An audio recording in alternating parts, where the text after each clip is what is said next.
Everyone, welcome back to my channel. आज हम लोग होम मैनेजमेंट में बात करने वाले हैं कुछ काफी इंपॉर्टेंट पॉइंट्स के बारे में। ये हमारी होम मैनेजमेंट से रिलेटेड लास्ट वीडियो होगी जो कि हमारे सिलेबस से रिलेटेड है। ये हमारी पार्ट 5 वीडियो है और इसमें हम बचे हुए सारे ही पॉइंट्स को क्लियर कर लेंगे। और इसके बाद एक वीडियो कल आपको मिलेगी इवेल्युएशन वाले जो टॉपिक्स हैं उन पर, सारी जो प्लानिंग इवेल्युएशन वाले फॉर्म्स हैं उनसे रिलेटेड वीडियो जो एक व्यूअर ने मुझसे डिमांड किया था, तो उस पर भी हम लोग वीडियो कल अपलोड करेंगे। फिलहाल आज हम सारे ही जो इम्पोर्टेंट पॉइंट्स हैं जो कि हमारे बहुत ज्यादा इन पर बात करने की जरूरत नहीं है पर उनसे रिलेटेड क्वेश्चंस आ सकते हैं, इसलिए आज उनको हम आज इस वीडियो में कवर करने वाले हैं। चलिए देख लेते हैं उन 11 पॉइंट्स को जो कि हमारे होम मैनेजमेंट से रिलेटेड हैं। सबसे पहला पॉइंट है, हमारा गृह सज्जा के 3 मुख्य उद्देश्य क्या होते हैं। ऐसी कौन सी फंडामेंटल ऑब्जेक्टिव्स होते हैं जिनको ध्यान में रखते हुए हम अपने जो होम मैनेजमेंट में अपनी गृह सज्जा को फोकस करते हैं कि हम किस तरीके से घर की आंतरिक और बाह्य सज्जा को करें और कौन कौन सी चीजों को ध्यान में रखें। तो सबसे पहला होता है ब्यूटी यानी कि सौंदर्य, दूसरा है अभिव्यक्ति यानी कि एक्सप्रेसिवनेस, और तीसरा है कार्यात्मकता यानी कि फंक्शनलिज्म। मतलब हम जो भी अपने घर की आंतरिक या बाह्य सज्जा के लिए कार्य कर रहे हैं वो ब्यूटीफुल होना चाहिए, वो एक्सप्रेसिव होना चाहिए। मतलब आपका व्यक्तित्व कैसा है, आप स्पिरिचुअल टाइप के हैं, आपको एंजॉयमेंट ज्यादा पसंद है या फिर आप एजुकेशनल फॉर्म में ज्यादा रहते हैं, तो इन चीजों का जो एक्सप्रेसिवनेस है वो आपके घर को देखकर पता चलनी चाहिए। और उसका फंक्शनलिज्म मतलब जो भी आपने अपने घर में कार्य कर रखे हैं, जैसे कि आपने किस तरीके का मल्टीपर्पज आपने फर्नीचर लगाया हुआ है तो वो आपका अपने फंक्शंस को फुलफिल करता हो।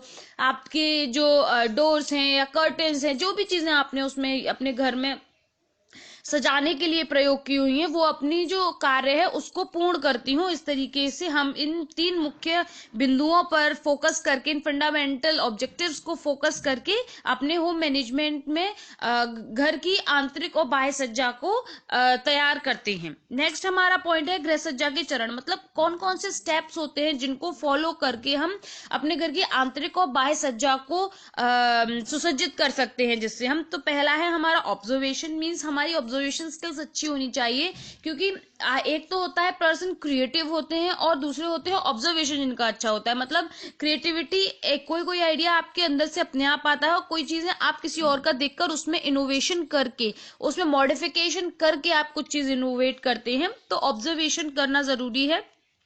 ऑब्जर्वेशन हो सकता है किसी और के मकान को देखकर, किसी और के सामान को देखकर, या फिर अपने घर की चीजों को देखकर आपको जब फील होता है कि नहीं यहाँ पर ऐसी नहीं, चीज ऐसी होनी चाहिए। एक जो फ्रेम होता है दीवार और सीमेंट का वो तो खड़ा हो जाता है, लेकिन उसके बाद आपको उसको किस तरीके से सजाना है ये मेन पॉइंट आता है। तो ऑब्जर्वेशन के थ्रू आप उस चीज को अपनी क्रिएटिविटी को शो करके इनहेंस कर सकते हैं ब्यूटी को।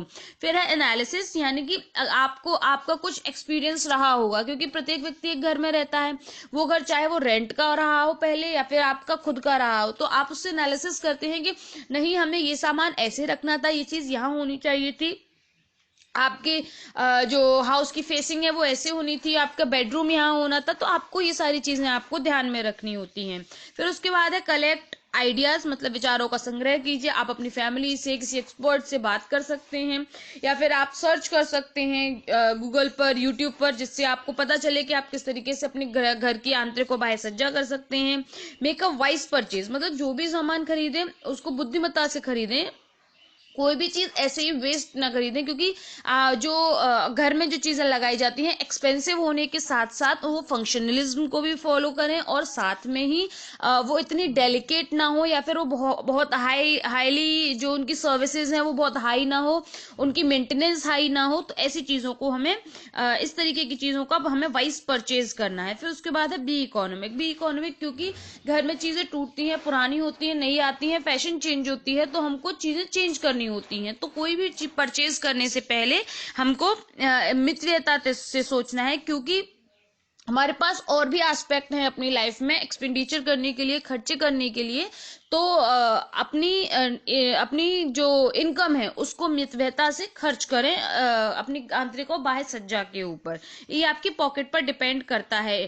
फिर उसके बाद हमारा थर्ड पॉइंट आता है डिजाइन के प्रकार। अब जैसे कि घर में कोई भी डिजाइन हो, आप अगर कोई टेक्सचर डलवा रहे हैं अपनी दीवार पर, या फिर आप अपने डोर पर कोई डिजाइन बनवा रहे हैं, तो डिजाइन कितने प्रकार की होती है। डिजाइन किसी भी एरिया से संबंधित हो सकती हैं। अगर आप बात करें टेक्सटाइल्स में, तो टेक्सटाइल्स में भी डिजाइन टू टाइप्स की होती है, structural design and decorative design. और अगर आप गृह सज्जा की बात कर रहे हैं, आंतरिक और बाह्य सज्जा की, तो उसमें भी आपकी डिजाइन दो टाइप की होती हैं, structural design and decorative design. Structural designs वो होती हैं जो कि बेस होती हैं, जिनका होना बहुत जरूरी है। जैसे कि आपकी दीवार, आपकी जो दीवार होती है वो आपका स्ट्रक्चर है, जो बेस है वो होना जरूरी है। टेक्सटाइल में अगर हम बात करें तो आपका जो फैब्रिक है वो आपका स्ट्रक्चरल डिजाइन है। जब तक आपके पास फैब्रिक नहीं होगा, आपका ताना और बाना बुनकर जब तक एक कपड़े को तैयार नहीं किया जाएगा, तब तक आप उसके ऊपर कोई भी डेकोरेटिव डिजाइन नहीं क्रिएट कर सकते। ना ही आप उस पर अगर हम आपको गारमेंट्स की बात करें, फैब्रिक की बात करें, तो ना ही आप उस पर कढ़ाई कर सकते हैं, ना ही आप उस पर प्रिंटिंग कर सकते हैं, ना ही उसकी टाई एंड डाई कर सकते हैं आप। उसी तरीके से अगर हम गृह सज्जा की बात करें, तो आपके पास दीवार नहीं होगी तो आप उसके मतलब बिना दीवार के तो इनफैक्ट आप कुछ भी काम नहीं कर सकते हैं। ना ही कर्टेन लगा सकते हैं। कर्टेन कहाँ लगाएंगे? दीवार जो है वो सेपरेशन का काम करती है। जब तक सेपरेशन नहीं होगा, एक रूम दूसरे रूम से सेपरेट नहीं होगा, तो आप किस चीज को कहाँ पर रखेंगे। तो इसी तरीके से डिजाइन्स जो है दो प्रकार की होती हैं, स्ट्रक्चरल जो आपका बेस होता है, फंडामेंटल बेस होता है जो आपके लिए आवश्यक होता है और ये मोस्ट इंपॉर्टेंट होता है। डेकोरेटिव जो है वो ऑप्शनल है, आपको करना है नहीं करना है, इट डिपेंड्स। प्रत्येक व्यक्ति के घर में घर को बहुत अच्छे से सजाया नहीं जाता है, सिर्फ उसको दीवारें होती हैं, पेंट होता है और बेसिक नीड्स की जो चीजें वो होती हैं। तो डिजाइन बेसिकली दो प्रकार की होती है, स्ट्रक्चरल एंड डेकोरेटिव। फिर आता है हमारे टाइप्स ऑफ पैटर्न। अब हम किसी भी चीज को जब सजाते हैं तो उसमें सजाने के लिए कुछ पैटर्न्स को फॉलो करते हैं। ये जो पैटर्न होते हैं वो नेचुरलिस्टिक हो सकते हैं, स्टाइलाइज्ड हो सकते हैं और ज्योमेट्रिक हो सकते हैं। नेचुरलिस्टिक यानी कि अगर आपको नेचर से बहुत प्यार है तो आप क्या करेंगे, अपनी दीवारों पर जो आप अपना पेंट कराएंगे या फिर कोई वॉल आर्ट कराएंगे या फिर आप कोई कर्टेन लेंगे, तो वो इस तरीके के लेंगे जिनमें फ्लावर्स, ट्रीज, एनिमल्स, बर्ड्स, इन चीजों को इंक्लूड किया गया हो, सीनरीज हो। जो आपके जो वॉलपेपर्स होते हैं आप उनको इस तरीके का चूज करेंगे। अगर स्टाइलाइज्ड आप चाहते हैं तो उसमें क्या होता है कि नेचुरल चीजों को स्टाइल मतलब स्टाइल के साथ में रिप्रेजेंट किया जाता है। और ज्योमेट्रिकल में आप जो भी आपकी ज्योमेट्रिकल फॉर्म्स होती हैं उनको कॉम्बिनेशन में प्रेजेंट किया जाता है। जैसे सर्कल है, ट्रायंगल है, आपका रेक्टेंगुलर है, कोई भी शेप को आप उसमें रिप्रेजेंट करते हैं। जैसे कि मैंने आपको एक प्रीवियस वीडियो में आंतरिक और गृह से बाह्य सज्जा में ही बताया था कि आप अपने बाहर की जो घर के बाहर की जो दीवार होती है आप उस पर इस तरीके की डिजाइन्स बनवाते हैं। तो ये क्या है, आप ज्योमेट्री को यूज कर रहे हैं, है ना, ये आप ज्योमेट्री को यूज कर रहे हैं। तो इस तरीके से आप डिफरेंट पैटर्न्स को अपने इंटीरियर एक्सटीरियर लुक को इनहेंस करने के लिए यूटिलाइज कर सकते हैं। फिर उसके बाद आता है आपका fifth point, flower arrangement. Flower arrangement के कुछ कंपोनेंट्स होते हैं और कुछ तरीके के होते हैं। तो हम इस पर पूरी फुल वीडियो ना बनाकर आपको इन शॉर्ट बताते हैं आज। कंपोनेंट जो है इसके वो चार कंपोनेंट्स हैं। एक तो है फ्लावर्स या फिर फॉलेज यानी कि आपके फूल पत्तियां ये जो यूज होती हैं। दूसरा है पॉट या होल्डर होना चाहिए आपके पास। थर्ड है आपका एक्सप्रेशन एंड आइडिया, मतलब आप क्या शो करना चाहते हैं अपने फ्लावर अरेंजमेंट से। और फोर्थ हमारा है harmony, line, texture and form. तो ये आपको चार पॉइंट्स को, इन चार कंपोनेंट्स को लेकर अपने एक फ्लावर अरेंजमेंट को करते हैं और इनको फॉलो किया जाता है ड्यूरिंग फ्लावर अरेंजमेंट। अब आती हैं स्टाइल्स ऑफ फ्लावर अरेंजमेंट, मतलब हम किस किस स्टाइल में फ्लावर अरेंजमेंट कर सकते हैं। एक है हमारा लाइन अरेंजमेंट, दूसरा है line mass arrangement, circular shape arrangement, triangular arrangement and fan arrangement. ये है आपका लाइन अरेंजमेंट। लाइन अरेंजमेंट में क्या होता है कि आपके जो फ्लावर्स हैं वो एक सिंगल लाइन में दिखाई देते हैं और ये जापानीज स्टाइल से प्रेरित है। आपको याद रखना है कि लाइन अरेंजमेंट यानी कि रेखीय व्यवस्था जो है वो जापानीज स्टाइल से प्रेरित है। इसमें रेखा की शेप में का इंपॉर्टेंट रोल होता है और जो प्लांट्स हैं, जो मटेरियल है, उसको हम इस तरीके से यूज करते हैं कि हम मतलब वो एक रेखा एक फॉर्म करती है, एक लाइन फॉर्म करती है, उसमें कम से कम फूल पत्तियों का प्रयोग किया जाता है। ये बहुत सिंपल है। इसमें ये ब्लड और ड्रामेटिक यानी कि नाटकीय माने जाते हैं। इसका जो सिंबल है, मतलब एक तो ये दो पॉइंट आपको याद रखने हैं रेखीय व्यवस्था में। एक तो ये जापानीज स्टाइल से ड्राइव्ड है और दूसरा ये बोल्ड और ड्रामेटिक जो फॉर्म होती है उनको शो करती है। ये ज्यादातर सामने या पीछे से देख, मतलब इसमें आप सामने से और पीछे से देखेंगे तो आपको एक जैसा ही दिखाई देगा। और इसका वो क्या है, मतलब इसका फॉर्म कैसा दिखाई देता है, बोल्ड एंड ड्रामेटिक। फिर उसके बाद नेक्स्ट हमारा आता है लाइन मास अरेंजमेंट, जिसमें लाइन मास अरेंजमेंट जो है वो लाइन और मास का कॉम्बिनेशन होता है। ये भी जापान की ही एक टेक्निक है जिसमें फ्लावर्स को अरेंज किया जाता है। ये आपकी यूरोप से इंस्पायर्ड है। आपकी ये वाली जो आपकी फॉर्म है ये यूरोप से इंस्पायर्ड है और इसमें काफी स्पेशियस दिखाई भी देता है ये, क्योंकि आपका एक तो बंच होता है और साथ में लाइन भी होती है। तो लाइन जो है वो आपकी ये वाली यहाँ की जो बल्कीनेस है उसको हल्का कर देती हैं, लेकिन ये जो शेप है वो काफी अच्छी लगती है और इसको काफी यूज किया जाता है। जब आपको कोई भी चीज, अगर आपको कोई भी चीज मतलब बड़ी दिखानी है, कोई जगह जहां पर स्पेस कम है और आप वहां पर अरेंजमेंट कर रहे हैं, तब आप लाइन मास्क का अरेंजमेंट कर सकते हैं। क्योंकि अगर आप इमेजिन कीजिए ये वाली पत्ती ना हो और ये वाली ना हो, यानी कि आपका सिर्फ सर्कुलर या फिर मास अरेंजमेंट हो, तो उसमें वो जगह भारी लगने लगती है। तो इन 4 पत्तियों के थ्रू इसको हम लेंथ प्रोवाइड कर देते हैं, तो वो कहीं भी लेंथ को शो करने के लिए इसका अरेंजमेंट किया जाता है। अगेन इसमें इंपॉर्टेंट पॉइंट है कि ये जापानीज टेक्निक से बनाई जाती है और यूरोप से ये इंस्पायर्ड है। फिर उसके बाद नेक्स्ट हमारा आता है मास अरेंजमेंट। ये है हमारा मास अरेंजमेंट, यूरोपियन डिजाइन से ये इंस्पायर्ड है। सघन व सभी तरफ से ये घिरा हुआ होता है और इसमें जो आपके फूल और पत्तियां होती हैं वो कलरफुल होती हैं और इसमें कलर्स का मेन इंपॉर्टेंट रोल होता है। ये ओवल या राउंड शेप का इसको बनाने का पर्पस रहता है। आप इसको ओवल या फिर राउंड शेप का बनाते हैं। तो इसमें आपको याद रखना है मास अरेंजमेंट में कि यूरोपियन डिजाइन से इंस्पायर्ड है और इसमें इसको कलरफुल बनाया जाता है और ओवल और राउंड शेप में होता है। आपसे ये चीजें पूछ ली जाती हैं तो आपको इनको ध्यान रखना है। फिर नेक्स्ट हमारा आता है सर्कुलर शेप अरेंजमेंट। ये सर्कुलर शेप आपका अगेन आपको बहुत सेटिस्फाइंग लगता है, प्लीजिंग लगता है, क्योंकि ये एक सर्कुलर फॉर्म में होता है और ये हाई क्लास जो आपके डाइनिंग टेबल्स होती हैं उन पर अरेंज किया जाता है, राउंड टेबल्स पर अरेंज किया जाता है, जब आपकी डिनर टेबल्स होती हैं उन पर इसको अरेंज किया जाता है।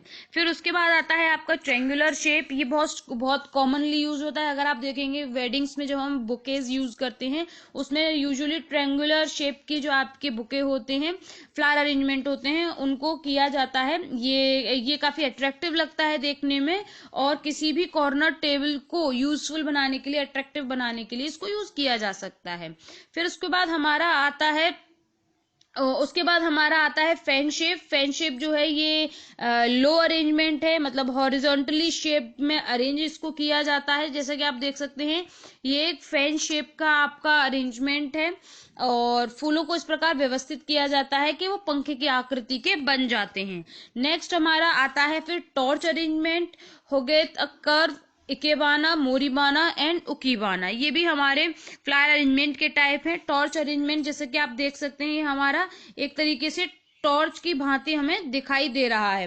तो ये एक टॉल अरेंजमेंट है। जब आपको कोई भी चीज को लॉन्ग शो करना है तो आप टॉल अरेंजमेंट में आप टॉर्च को यूज कर सकते हैं। It can be learn from, मतलब ये एक मास अरेंजमेंट के कॉम्बिनेशन से बना हुआ होता है, जिसमें यहाँ मास अरेंजमेंट भी है और क्योंकि नीचे एक जो ग्लास है वो टॉल लिया गया है तो इस टॉल ग्लास के कारण ये टॉर्च का फॉर्म आपको दिखाई दे रहा है। और फिर उसके बाद आता है हमारा हुगेट कर्व। ये जो है वो विलियम एच आर्टिस्ट थे, उनके नाम पर रखा गया है। जो विलियम एच यानी कि विलियम होगेट आर्टिस्ट थे, उनके नाम पर इसको रखा गया है। और इसमें इसमें एक एस कर्व प्रोवाइड किया जाता है। इस वाली जो फ्लावर अरेंजमेंट पे है, इसमें एस कर्व को प्रोवाइड किया जाता है। इसको लाइन ऑफ ब्यूटी के नाम से भी जानते हैं। अगर आपसे पूछा जाए कि लाइन ऑफ ब्यूटी कौन सा फ्लावर अरेंजमेंट को कहा जाता है, तो ये हो गए कर्व को कहा जाता है। इसमें एस शेप में आपके फ्लावर अरेंजमेंट को किया जाता है। ये काफी रिदमिक लगता है, ब्यूटीफुल दिखाई देता है। और इसमें लॉन्ग वास्क की जरूरत होती है। ये जो इसका वास्क है, आप ये देख सकते हैं, ये काफी लॉन्ग है। वास्क कहें, कंटेनर कहें, होल्डर कहें, इसमें लॉन्ग वास्क की जरूरत होती है। तो आपको इसमें याद रखना है कि विलियम एच आर्टिस्ट थे, उनके नाम पर इसको रखा गया है। एस शेप होती है, यानी कि एस कर्व रखा जाता है। और ये काफी रिदमिक होता है और ब्यूटीफुल लगता है देखने में। नेक्स्ट हमारा आता है इकेबाना। इकेबाना जो है वो जापानीज फॉर्म है। जैपनीज फॉर्म है। इसका अर्थ है मेक फ्लावर लाइव, यानी कि जो आप फूल हैं उनको जीवन प्रदान करते हैं। Make flower live. जापान के लोग फूलों को वेदर से सिंबलाइज करते हैं, जो भी उनका मौसम होता है उससे वो सिंबलाइज करते हैं। ये फ्लावर अरेंजमेंट द्वारा ह्यूमन, अर्थ और हेवन में हार्मनी क्रिएट करते हैं। आप देख सकते हैं इसमें 3 बंच ऑफ फ्लावर है, मतलब 3 फ्लावर्स को यूज किया गया है। एक तो हेवन है, एक ह्यूमन है और एक अर्थ है। इस तरीके से ये अपने फ्लावर अरेंजमेंट में इसमें हार्मनी क्रिएट करते हैं। और हर एक इमेज, हर एक फ्लावर जो है उसका एक मीनिंग होता है, जैसे कि आपका हेवन, ह्यूमन एंड अर्थ। इस तरीके से ये 3 चीज में इसको शो करते हैं। और ये इमेजिनरी ट्रेंगुलर जैसा दिखाई देता है। अगर आप देखेंगे तो एक तरीके से ट्रेंगुलर जैसा दिखाई देगा। और सबसे ऊपर जो है वो शिन है, SHIN, शिन, यानी कि आपका हेवन। जो जापानीज है उसको हेवन, हेवन को इंग्लिश टर्म है और उसको जापानीज में शिन कहते हैं, SHIN। ये जो, एक सेकंड में इसको क्लियर करके आपको दिखाती हूँ। ये आपका जो हेवन है ये वाला है, इसे ये लोग शिन कहते हैं, SHIN, शिन। फिर उसके आपके मिडिल में जो है, आपका मिडिल में आता है ह्यूमन। आपका ये मिडिल में यहाँ पर ये है ह्यूमन। ह्यूमन को ये कहते हैं SOE, शो। ये आपसे पूछा जा सकता है, इसीलिए आपको ये याद रखना है। और लास्ट में ये है आपका अर्थ, जिसको ये कहते हैं tie, TAI। I don't know it is right pronunciation और नॉट, बट आप इन स्पेलिंग्स को लर्न कर लीजिएगा, आपको जिससे पता चल जाएगा कि ये होते क्या है। अगर इनकेस आपको इससे रिलेटेड क्वेश्चन पूछा जाए तो आप बता सकते हैं। इकेबाना, मोरीबानो और उकीबानो मोस्ट इंपॉर्टेंट टाइप है इसमें से। और साथ में ही होगेथ वाला और लाइन अरेंजमेंट, लाइन मास और मास अरेंजमेंट, ये आपके मोस्ट इंपॉर्टेंट है। इनसे रिलेटेड आपसे क्वेश्चन पूछे जा सकते हैं। आपका फैन, ट्रायंगुलर, इनसे ज्यादा कुछ खास क्वेश्चन नहीं आते, बट ये आपके इंपॉर्टेंट है। ये आपका हेवन है यानी कि स्वर्ग है, ये आपका ह्यूमन है यानी कि पुरुष है, और आपका ये थर्ड आपका अर्थ है यानी कि पृथ्वी है। तो आपको ये तीनों चीजें याद रखनी है। फिर नेक्स्ट हमारा आता है मोरीमानो। मोरीमानो, MORIMANO। मोरीमानो अगर इसको टोकरी में रखा जाता है तब इन्हीं शेप्स को, मतलब इसमें यूज वही होता है, हेवन है, ह्यूमन है और आपकी अर्थ है, तो हैं वही चीजें, लेकिन इनको बास्केट में, एक टोकरी में रखा जाता है, तब ये मोरीमानो कहलाते हैं। फिर उसके बाद आता है आपका उकीबाना। उकीबाना जब ये फ्लोटिंग फॉर्म में होता है वही 3 चीजें, आपका एक हेवन है, एक अर्थ है और एक आपका ह्यूमन है। तो ये हैं वही तीनों चीजें, लेकिन उनको जब फ्लोटिंग फॉर्म में रखा जाता है, जब वो तैरती हुई दिखाई देती हैं, तब ये हमारी उकीबाना कहलाती हैं। बेसिकली तीनों का डिफरेंस आपको पता चल गया होगा। तीनों ही जापानीज फॉर्म्स हैं और तीनों का ही मतलब होता है मेकिंग फ्लावर्स लाइव। और ये सिंबल्स भी आपको पता है और सिंबल्स के मीनिंग भी पता है अब आपको। उसके बाद हम बात कर लेते हैं टाइप्स ऑफ कर्टेन, हमारा 6th पॉइंट के बारे में। कई तरीके के कर्टेन्स होते हैं जो हम यूजुअली होटल्स में, रेस्टोरेंट्स में, अपने स्कूल्स में, अपने जहाँ भी आप ट्रैवल कर रहे होते हैं, आपके घरों में आप देखते हैं, हॉस्पिटल्स में देखते हैं, डिफरेंट टाइप्स ऑफ कर्टेन्स को यूज किया जाता है। आज हम उन्हीं के बारे में बात करेंगे। कुछ कर्टेन्स के हम यहाँ मैं आपको नाम बता रही हूँ, जैसे कि ड्रेपरीज हैं, शेयर कर्टेन, वोल्केन्स, आपके रफल्स, कोर्निस, और उसके बाद है स्वेग्स, ग्लास कर्टेन, रोप कोड। सबसे पहले हम बात कर लेते हैं अपने ड्रेपरीज के बारे में। ड्रेपरीज कुछ इस तरीके का दिखाई देता है, बिल्कुल सिंपल प्लेन, जो आपको यूजुअली घरों में देखने को मिलेगा। ये जो कर्टेन है वो इसमें अस्तर लगा हुआ होता है, नीचे लाइनिंग होती है इसमें। ये डेकोरेटिव फैब्रिक से बनाए जाते हैं। ये जहाँ प्राइवेसी ज्यादा चाहिए होती है, यहाँ पर धूप को रोकने के लिए, लाइट को रोकने के लिए ये वाले कर्टेन्स यूज किए जाते हैं। आपके जो ड्रेपरीज होती हैं इनमें पीछे लाइनिंग होती है, ये आपका ड्रेपरीज वाला है, DRAPRIES। आप ये वाली जो स्पेलिंग्स हैं वो आप यहाँ से कलेक्ट कर सकते हैं। ये मैं यहाँ पर सीक्वेंस में दे रखी हैं, उन्हीं सीक्वेंस में मैं आपको आगे बता रही हूँ। फिर नेक्स्ट वीडियो है आपका शेयर कर्टेन। शेयर कर्टेन जो होते हैं बहुत ग्रेसफुल लगते हैं, ब्यूटीफुल होते हैं। ये लाइट फैब्रिक के बने हुए होते हैं। ये किसी भी कर्टेन के पीछे लगाए जाते हैं। अगर जैसे आप कहीं भी होटल्स में जाते हैं तब आपको एक तो ड्रेपरीज मिलेंगी और आपको शेयर कर्टेन्स मिलेंगे। मतलब जब आपको थोड़ी थोड़ी धूप कमरे में आने देनी है अपने होटल के रूम में, या फिर आपके घरों में भी होंगे तो उसमें शेयर कर्टेन से वो धूप आ सकती है। अगर आपको नहीं चाहिए तो आप अपनी ड्रेपरीज को भी क्लोज कर सकते हैं, या फिर और कोई टाइप के वहां पर अगर कर्टेन है तो आप उनको लगा सकते हैं। तो ये दोनों टाइप के कर्टेन्स आपको आपके रूम्स में देखने को मिलेंगे। ये नेट और जो ऑर्गेंडी है, जाली है, इनके फैब्रिक में आपको देखने को मिलते हैं। और ये जो है अपारदर्शी फैब्रिक के बनाए जाते हैं। फिर नेक्स्ट हमारा आता है वेलेंस। वेलेंस है VALANCE।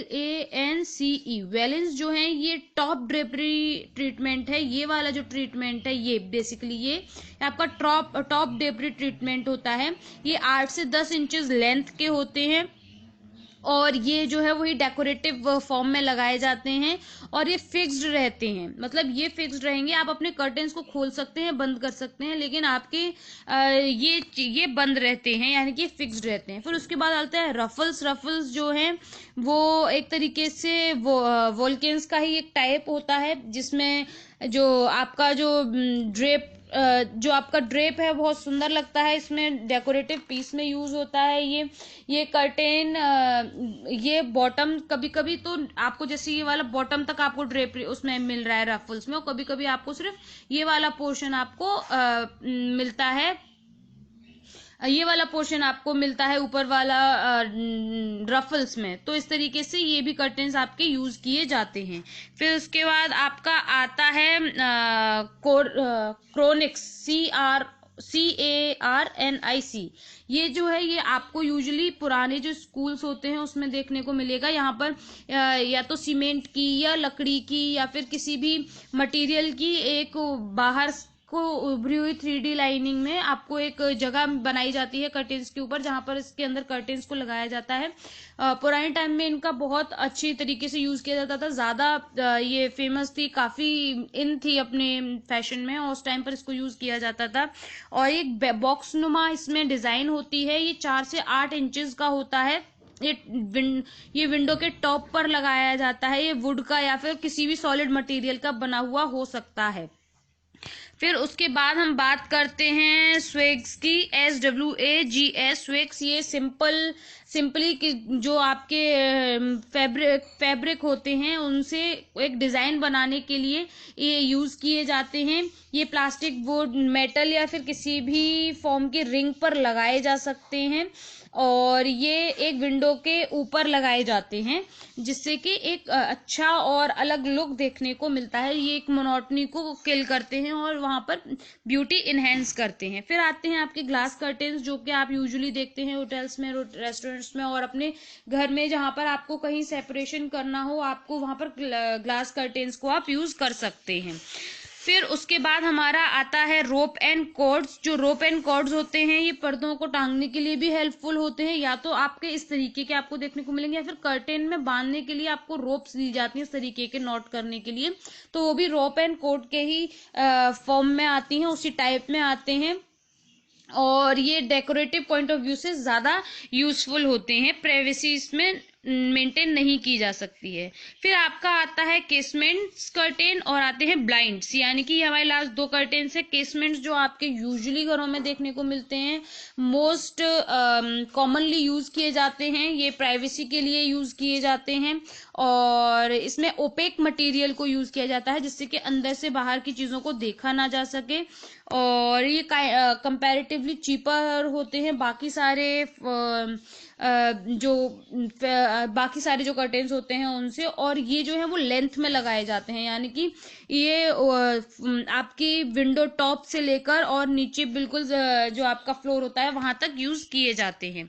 फिर उसके बाद आते हैं आपके ब्लाइंड्स। ब्लाइंड्स जो हैं इनमें इस तरीके की एक स्ट्रिंग लगी हुई होती है जिसके थ्रू आप इसको इसमें आजकल फैब्रिक में भी मिल रहे हैं और प्लास्टिक के मटेरियल में भी आते हैं ब्लाइंड्स, और इसको आप खोल सकते हैं और बंद कर सकते हैं, कम जगह को यूज करते हैं और इनको यूज करना बहुत ही आसान होता है, और ये लाइट के एडजस्टमेंट के लिए हेल्पफुल होते हैं, और ये फायर प्रूफ भी मार्केट में मिलते हैं, ये इजीली वॉशेबल्स भी होते हैं, और इनकी डिजाइन्स काफी सारी अवेलेबल होती है। इसमें रोप एंड कॉर्ड्स को के थ्रू ऊपर नीचे आप इनको कर सकते हैं, और इस तरीके के जो कर्टेन्स हैं वो हमारे घरों में यूजुअली देखने को मिल जाते हैं, ये काफी कॉमन हो चुके हैं इस टाइम पर।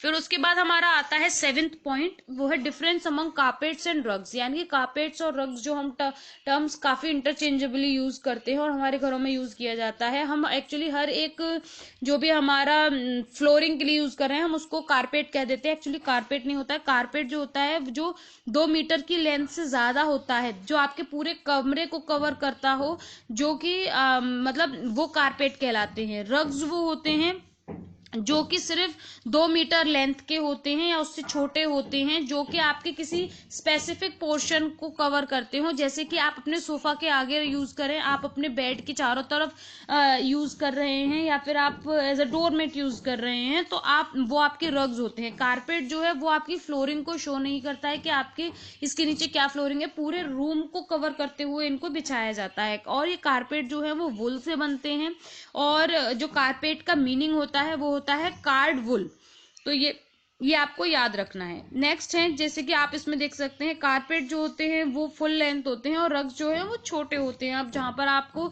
थोड़े से एरिया को कवर करना है, जैसे आप सेंटर टेबल के नीचे आप उसको बिछा लीजिए, डाइनिंग टेबल के नीचे बिछा लीजिए, इस तरीके के आपके रग्स होते हैं।